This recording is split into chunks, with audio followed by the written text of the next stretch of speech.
3 दशक पहले नई दिल्ली स्थित 12 जनपद बंगला रामविलास पासवान को मिला था। तब किसी ने भी यह नहीं सोचा होगा कि उनके नहीं रहने पर उनके परिवार को यह बंगला इस तरीके से छोड़ना पड़ेगा। 2020 में रामविलास पासवान के निधन के बाद उनके बेटे चिराग पासवान चाहते थे कि यह बंगला उन्हें मिल जाए। बता दें कि यह बंगला केंद्रीय कैबिनेट मंत्रियों के लिए आरक्षित है। आपको बता दें कि चिराग पासवान को पहले से नॉर्थ एवेन्यू में फ्लैट है, इसीलिए लगभग 1 साल पहले इसे खाली करने को लेकर चिराग पासवान को नोटिस दिया गया था। नोटिस मिलने के बाद उन्होंने यह कहते हुए समय मांगा कि पिता की पहली बरसी के बाद बंगला खाली हो जाएगा, जिसके एल को CPWD की टीम पहुंची और बंगले को खाली करवाने की कार्रवाई शुरू कर दी।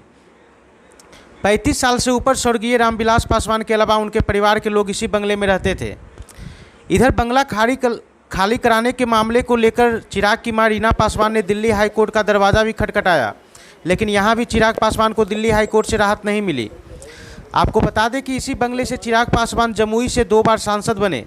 सांसद बनने के बाद चिराग पासवान को नॉर्थ एवेन्यू में बंगला अलॉट किया गया, लेकिन चिराग ने वो बंगला भी छोड़ दिया। चिराग पासवान ने कहा कि उनको पार्टी की गतिविधियों को चलाने के लिए बड़े बंगले की आवश्यकता है। 12 जनपद से निकलने पर चिराग पासवान के साथ उनके सभी परिजनों की आंखें नम थी। चिराग पासवान ने कहा कि मेरे पास दिल्ली में रहने के लिए कोई घर नहीं है, मैं नानी के घर रहने जा रहा हूँ। चिराग ने कहा कि मैं निराश हूँ जिस तरीके से बंगला अचानक खाली कराया गया है। तो कल तो ये होना ही था, आज नहीं तो कल ये होना ही था, और हम लोगों ने कभी इस बात की मांग नहीं रखी थी कि भाई ये घर हम लोग को हमेशा के लिए चाहिए। मैं जिस चीज़ के लिए एंटाइटल्ड हूँ वही चीज़ मुझे मिलनी थी और मिलनी मुझे चाहिए भी। तो हम लोगों ने आज तक कभी भी हुई कन्वर्जेशन से एक्सटेंशंस जब तक मिलता रहा, हम लोग आगे इसमें हम लोग रहते रहे। जहाँ तक रही बात इस घर को परमानेंट, वो कभी भी कोई ऐसी इच्छा नहीं थी। यकीनन मेरे पिताजी, मेरे नेता की बहुत सी यादें इस घर से जुड़ी हुई हैं, पर इस बात को भी मानना चाहिए कि कानूनी एक प्रक्रिया होती है जिसका मेरा पूरा परिवार पूरी तरीके से सम्मान करता है। जिस चीज़ के लिए आप एंटाइटल्ड नहीं हैं उस चीज़ को जबरन आप अपने पास रख भी नहीं सकते। हाँ, तरीके से मैं ज़रूर थोड़ा सा निराश हूँ। उम्मीद बस इतनी थी कि मैं एक second time of member parliament हूँ। मुझे एक ऑल्टरनेटिव एकोमोडेशन, आज की तारीख में दिल्ली में मेरे पास मेरी नानी के घर के अलावा और कोई जगह नहीं है रहने के लिए, वहीं मैं जा भी रहा हूँ। तो एक ऑल्टरनेटिव एकोमोडेशन अगर मुझे दिया जाता।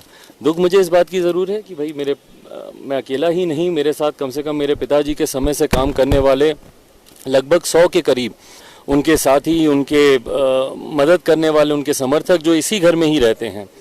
तो ये यकायक ऐसा फैसला करने से ज़रूर उन सब के भी जीवन में कठिनाइयाँ बहुत ज़्यादा बढ़ गई हैं। बहरहाल मैं उम्मीद करूँगा कि मैं जितनी उनकी मैं मदद कर सकूँ मैं मदद करूँगा। बट कानून का जैसा मैंने कहा मैं सम्मान करता था, मेरा पूरा परिवार सम्मान करता है। आज नहीं तो कल हम लोग को ये खाली करना था। बस सिर्फ तरीके से थोड़ा सा मुझे एतराज़ है, बाकी कोई दिक्कत नहीं है। पिताजी की बहुत खूबसूरत यादें हैं और उनका आशीर्वाद है, उससे बढ़कर ना मुझे ज़िंदगी में कभी कुछ चाहिए ना कभी मुझे पाने की कोई इच्छा है। आप भी MP हैं तो आपके नाम पे अलाउड हो सकता है, उस बारे मैं में बात की थी आपने कुछ? भाई अब ठीक